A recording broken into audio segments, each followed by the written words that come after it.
کن کو بلا؟ یوکرین کو. تو انہوں نے کہا گولے کی گولنے پتا چلے پاکستان کو پے ہوئے بابا کو 7-8 ہزار گولا ہمارا بک گیا اچھے ریٹ کے اوپر, امریکہ نے ہم سے خرید کے ادھر دے دیا. آپ کا کیا خیال ہے کہ امریکہ اپنے پلے سے خرید رہا ہے؟ وہ نہیں بھائی, روس کے 300 ارب روپے کے اکاؤنٹس مختلف یورپی اور امریکن بینکوں کے اندر تھے. کتنے؟ 300 ارب روپیہ. اس وقت امریکہ اور یورپ کیا کر رہے ہیں کہ ان پیسوں کو انہوں نے کر لیا ہے بحق سرکار ضبط, اپنے ممالک کے اندر کیا کر لیا ہے؟ بحق سرکار ضبط کر لیا ہے. اب وہ پیسہ خرچ کر رہے ہیں روس کے خلاف جنگ کے لیے, وہ 300 ارب روپیہ خرچ ہو رہا ہے, اور اس میں سے پیسے کاٹ کے اپنا جتنا فضول اسلحہ ہے, جعلی اسلحہ ہے یا پرانا ہو گیا ہوا ہے, تبدیل کرنا ہے. آپ شروع ہو جائیے اپنا, اللہ آپ کا بھلا کرے, پولینڈ سے شروع ہو جائیے کہ جی پولینڈ نے جی بس یہ ٹینک اس نے بدلنے تھے آئندہ 4-5 سال کے اندر, تو یہ ٹینک سارے یوکرین کو بھیج دیتے ہیں, اور امریکہ کو کہا کہ ہمیں اپنا ابراہم دے دیں جناب, ابراہم ٹینک دے دیں. اسی طرح فرانس لے لیں, جرمنی لے لیں, جس نے بھی اپنا پرانا اسلحہ تھا سارے کا سارا ایگزیکٹلی وہی. پاکستان کے اندر جب سیلاب آتا ہے تو سیلاب کے لیے پھر جماعت اسلامی والے جو ہیں وہ الخدمت کے ذریعے مختلف جگہ کے اوپر کیمپس لگاتے ہیں, تو لوگ وہاں پہ شاپروں کے شاپر بڑھ کے چھوڑ جاتے ہیں, اور وہ جب ان شاپروں کو کھولا جاتا ہے تو ان میں سے قابل استعمال کپڑے نہیں ہوتے, باقی سارے استعمال شدہ ہوتے ہیں. ہم اس وقت مطلب مجھے یاد ہے کہ یہ جب زلزلہ آیا تھا تو آزاد کشمیر مظفر آباد کی طرف جاتے تھے اس وقت, تو سڑک کے کنارے ڈھیر لگے ہوئے ہوتے تھے وہ ان فضول واہیات اور پرانے کپڑوں کے جو پورے ملک سے قوم نے ان بیچاروں کو بھیجے تھے اس وقت, اور وہ قابل استعمال ان میں سے بیشتر نہیں تھے. دیکھیں یہ میری شرٹ ہے, کافی پرانی ہو گئی ہے, 3-4 سال ہو گئے ہیں اس کو, لیکن میں اس کو استعمال کرتا جا رہا ہوں. کدی سوراخ بھی ہو گیا یہ پائپ پیندیا ہوا ماچس کا ٹکڑا ڈگ پیا سی, تو میں تو اس کو نبھائی جا رہا ہوں کیونکہ مجھے اسکرین پہ اچھی دکھتی ہے. لیکن اگر میں یہی شرٹ اٹھا کے کسی ایسے بندے کو دینے کی کوشش کروں جسے اگرچہ فٹ ہو, لیکن وہ سب سے پہلے دیکھے گا کہ یار یہ اس میں تو سوراخ ہوا ہے, یہ واہیات آدمی ہے رضوان رضی, اس نے مجھے اٹھا کے دے دیے یہ, ٹھیک ہے, وہ پھینک دے گا اس کو. ٹھیک, اب تو کام کرنے والے نہیں لیتے اس طرح کی چیز, کام کرنے والی کو دے دے. پچھلے دنوں کچھ بوٹ پڑے ہوئے تھے, تو میں نے کہا یار یہ پڑے ایسے انہوں نے جگہ آکوپائی کی ہوئی ہے تو ان کو دے دیں, تو ان کو دیا تو وہ لے گئی وہاں سے, تو لے گئی باقاعدہ ڈبے میں پیک کر کے دیا. نیا جوتا آیا تھا تو نئے جوتے والے ڈبے میں پیک کر کے دے دیا. تو میں کچھ دنوں کے بعد گزرا, وہ گھر کے سامنے واک کرتا ہوں, تو میں نے دیکھا کہ وہ ڈبہ پڑا ہوا ہے, میں نے دیکھا تو اس میں بوٹ بھی پڑے ہوئے, یعنی ساڑھے گھروں لے کے نکل گئی ہے. باہر جاتے ہوئے وہ کچھ دور ہی 3-4 گھر دور جو ہے وہ پھینک کے چلے گی کام کرنے والی. میں نے اسے نہیں کہا, اس کے بھی جذبات ہیں, لیکن اینی ہاؤ وہ جناب جو ہے اس وقت ایسی بات ادھر سے ادھر نکل گئی. ہینا ربانی خار سے ہم نے بات شروع کی تھی. ہینا ربانی خار کا یہ جو ان کی گفتگو کے بعد یہ جو لکھا گیا ہے سائفر, یہ سائفر امریکنز نے بائی ڈیفالٹ لیک کیا ہے, اور اس کی خبر چھپی ہے, اور خبر چھپ کے وہ یہ کروانے کی کوشش اس وقت ہو رہی ہے کہ جناب پاکستان ہمارے ہاتھ سے نکل رہا ہے. ٹھیک ہے, پاکستان ہمارے ہاتھ سے نکل رہا ہے. اور اس کی ایک اور بھی وجہ ہے کہ ابھی چیف آف آرمی سٹاف جو ہے وہ چائنا کا دورہ کر کے واپس آئے ہیں. اب اسلام آباد کی ہواؤں میں یہ اطلاعیں ہیں کہ چائنا کی ایک اہم شخصیت جو ہے وہ پاکستان کے دورے کے اوپر اگلے 1 یا 2 ہفتے کے اندر پہنچ رہی ہے. یہ اس کو مزید سیمنٹ کر دے گا, اور پاکستان کی یہ خواہش ہوگی کہ ہم دونوں طرف رکھیں. ایک اور خبر بھی ہے, اس کا بھی جائزہ لے لیں. وہ خبر جو ہے وہ یوتھیا میڈیا نے چلائی ہے. یوتھیا میڈیا کون سا, وہ میں بعد میں عرض کرتا ہوں, کہ نواز شریف صاحب کو سعودی عرب میں طلب کیا گیا تھا, اور سعودی عرب میں طلب کر کے ان سے وہ 4 ملین درہم کا 4 ارب درہم کا یا 3 ارب درہم کا پوچھا گیا ہے, جو کہ ایک سعودی شہزادے نے بتائے ہیں کہ وہ نواز شریف صاحب کے پیسے تھے جو میں نے انویسٹ کیے تھے, میں صدقے جاؤں. یار ویسے کیسے نیگیٹو برین انہوں نے رکھے ہوئے ہیں. پہلی تو بات یہ ہے کہ نواز شریف صاحب جو ہیں وہ بھلے جلا وطن ہیں, لیکن ایک امیونٹی انجوائے کرتے ہیں, ان کو طلب نہیں کیا جا سکتا. پہلی تو بات یہ ہے. دوسری بات یہ ہے کہ پچھلے 5 سال سے یہ تماشا آپ لوگوں نے لگایا ہوا ہے نا, تو طلب تو انہیں اس وقت کیا جانا چاہیے تھا نا، بلکہ جب وہ جیل میں تھے تو سعودیوں کے لیے زیادہ بہتر صورتحال تھی نا، وہ حکومت پاکستان کو خط لکھتے کہ یہ جو مجرم آپ نے جیل میں رکھا ہوا ہے یہ ہمارا بھی مجرم ہے، تو اس سے یہ بھی پوچھ دیں، یہ بھی انویسٹیگیشن کر دیں۔ تو اگر وہ نواز شریف کے پیسے تھے، اور جس کا ڈیفینیٹلی نواز شریف کے پاس کوئی سورس نہیں ہے، ٹھیک ہے، تو اگر وہ اس کے پیسے تھے تو پھر تو سعودیہ کے ہاں بھی جو لاز ہیں اللیگل منی کے حوالے سے وہ وہی ہیں جو پوری دنیا میں، پھر تو نواز شریف صاحب کو سعودی عرب چھوڑنے کی، اور وہ بھی اسپیشل رائل پلین کے اوپر سعودی عرب چھوڑنے کی اجازت نہیں ہونی چاہیے تھی۔ اور جو ہے یہ افواہ کیوں آئی ہے، پہلے میں یہ، وہ اجازت نہیں ہونی چاہیے تھی، وہ جس پروٹوکول کے ساتھ آئے ہیں، انہوں نے جس پروٹوکول کے ساتھ عمرہ کیا ہے، اب دیکھو پروپیگنڈے کے ذریعے اس پروٹوکول کو بھی تو نلیفائی کرنا تھا نا، تو جس پروٹوکول میں اس نے عمرہ کیا ہے اسی پروٹوکول کے تحت جو ہے وہ واپس چلے گئے ہیں۔ اس دوران جو ہے ان کی ایک ایک دن کی مصروفیات جو تھیں وہ کیلکولیٹڈ تھی، پتہ نہیں یوتھیاں دا انویسٹیگیٹر کب ملا ہے ان سے اور کب ان کا بیان لیا ہے۔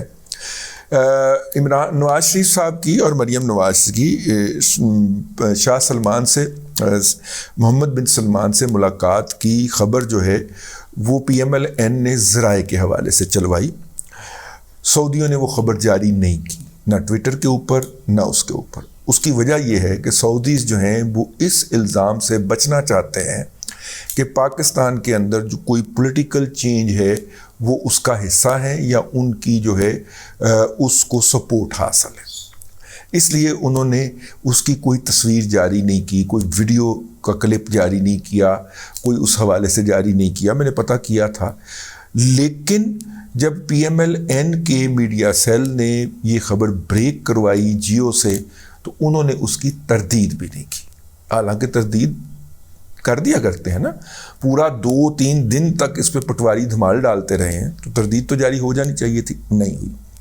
تو اس کا مطلب کیا ہے کہ سعودیز پاکستان کے انٹرنل معاملات سے خود کو الگ رکھنا چاہ رہے ہیں، کیونکہ پاکستان کو کی ان کو جو ضرورت تھی وہ ویلا ٹپ گیا ہے، وہ ڈنگ انہوں نے ٹپا لیا ہے۔ انہیں ضرورت تھی یمن کے اندر PTI نے، شیریں مزاری نے اور مشاہد حسین نے آپس میں ایک بنا کے تو اب مشاہد حسین صاحب تو بیچارے جو ہیں وہ کیا کریں گے، ایران کی تو صلح ہو گئی۔ بہرحال مشاہد حسین سید صاحب اور شیریں مزاری صاحبہ انہوں نے دونوں نے زہرناک تقریریں کر کے تو انہوں نے یہ کر دیا تھا، وہ ٹروپس نہیں جانے دیے تھے یمن کے لیے، اور جناب پاکستان کی قومی اسمبلی کے اندر اور فوجی بھائی بھی سرگرم ہو گئے تھے۔ فوجی بھائیوں کا خیال تھا کہ جو کچھ لینا ہے ہم سے لیں نا، ٹھیک ہے نا، اس کو کیوں اہمیت دے رہے ہیں، تو براہ راست پھر سودے بازی ہوئی تھی۔ چلیں چھوڑیں اس بات کو۔ بہرحال جی وہ اس کے اوپر پروپیگنڈا کری جا رہے ہیں۔ 2 دنیا کے اندر اس وقت نیٹ ورک قائم ہے، تیسرا بھی ہے لیکن اس کا مجھے نام نہیں پتہ چلا۔ یورپین یونین میں ہے، اس کو EU انفو لیب کہتے ہیں، یہ سکینڈل منظر عام پہ آ چکا ہوا ہے۔ یورپین یونین انفو لیب یہ انہوں نے ایکسپوز کیا تھا۔ اگر آپ اب بھی جا کے EU انفو لیب یوٹیوب کے اوپر لکھیں گے تو آپ کو یوٹیوب کے اوپر پورا سٹرکچر مل جائے گا کہ کس طرح قائم کی جاتی ہیں ویب سائٹس، کس طرح پورٹل بنائے جاتے ہیں، کس طرح NGOز رجسٹر کروائی جاتی ہیں مختلف ممالک کے اندر، پھر ان کو باہم کنیکٹ کر دیا جاتا ہے، کس طرح نیوز پورٹل بنتے ہیں، پہلے ان نیوز پورٹل کے ذریعے خبر فیڈ کی جاتی ہے، پھر اس خبر کے اوپر وہ NGO بیان جاری کرتی ہے، پھر اس NGO کے اوپر اقوام متحدہ کی ایک جعلی ویب سائٹ سے ریئیکشن آتا ہے، اور پھر وہ ریئیکشن کو دوبارہ خبر کی شکل کے اندر دی جاتی ہے۔ یہ ایک سرکل چلایا جاتا ہے، ٹھیک ہے۔ آج کل پاکستان کے اندر جرنلسٹوں کو تھریٹس کا، خبر کا بھی ایک سرکل اسی طرح کے ذریعے چلایا جا رہا ہے۔ لیکن دوسرا جو پاکستان کے لیے زیادہ زہرناک ہے وہ انڈین کرونیکل کے نام سے ایک سکینڈل کا انکشاف ہوا ہے انڈیا کے اندر۔ وہ اس وقت پاکستان کے اوپر جو اٹیک ہے وہ انڈین کرونیکل کی ونڈو سے ہو رہا ہے۔ یہ جو ہے یہ اس کے پے رول پہ ہے، میجر عادل راجہ اور وہ کمانڈر بخاری جو ہے، کیا نام ہے اس کا، نقوی کے بخاری، وہ اس کے اوپر ہیں، یہ انڈین کرونیکل والے کے اوپر ہیں۔ آپ دیکھیے جو اس میں ہیومن رائٹس NGO ہوتی ہے وہ بھی ممبئی کے اندر، چنائی کے اندر رجسٹر ہوتی ہیں، تو وہ انہوں نے لوکلی اسٹیبلش کر کے پاکستان کو دیا ہے، اور اس وقت وہ پیسے نہیں دے رہے، سپورٹ دے رہے ہیں، سروسز دے رہے ہیں۔ تو یہ بات یاد دہانی کروانی تھی۔ اس طرح کی جہالت سے جو ہے ایک اور بھی خبر انہوں نے اس طرح چلائی تھی اور وہ خبر یہ تھی کہ نواز شریف ایک ہوٹل میں گیا اور جب وہ کھانا کھایا اس کو سرو کیا گیا اس کے کمرے کے اندر، اور جب کھانا واپس آیا تو اس میں چمچ نہیں تھے. اس طرح کی بھی بچگانہ سی خبریں جو ہے وہ بھی داخل کرائی تھیں. وہ مجھے یوتھیے ایک ان کے لاہور کا عہدیدار ہے یوتھیا، اس نے بھجوائی. تو میں نے کہا ہوٹل کا نام کیا تھا؟ یہ تو کوچے ہوٹل ہوئے گا کہ ٹیرس. میں کہا نہیں، اس خبر کے اندر ہوٹل کا نام مینشن ہونا چاہیے نا، نمبر 1. اور نمبر 2 یہ کب کا واقعہ ہے؟ اینے کہ 2 گلاں پوچھ لو، ٹھیک ہے. تو پھر تسی پٹواری ہوں پھر نہیں آیا دوبارہ نا.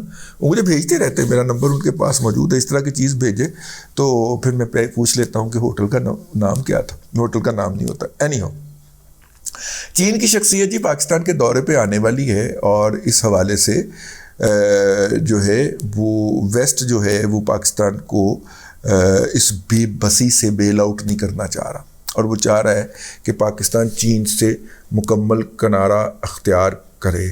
اور پاکستان اگر چین سے کنارہ اختیار کرتا ہے تو اس کی ایک کاسٹ ہے. پاکستان نے $14 ارب ابھی دینا ہے. ان منصوبوں کا قرض واپسی ہے، قرض پہ سود کی واپسی ہے، اور ان منصوبوں کا پروفٹ ہے جو پاکستان نے ان کو دینا ہے. وہ $14 ارب بنتا ہے. اور یہ $14 ارب کی کیلکولیشن میں بتا رہا ہوں 1-1.5 سال پہلے کی، جب عمران خان کی حکومت تھی. اور اگر وہ دینا ہے تو بھائی لاؤ پیسے، پھر اسی انہوں نے دے کے تواڈے وال ہو جانے. تو اگر آپ پیسے بھی نہیں دے رہے اور کہیں سے لینے بھی نہیں دے رہے تو پھر ہم نے تو کچھ کرنا ہے نا.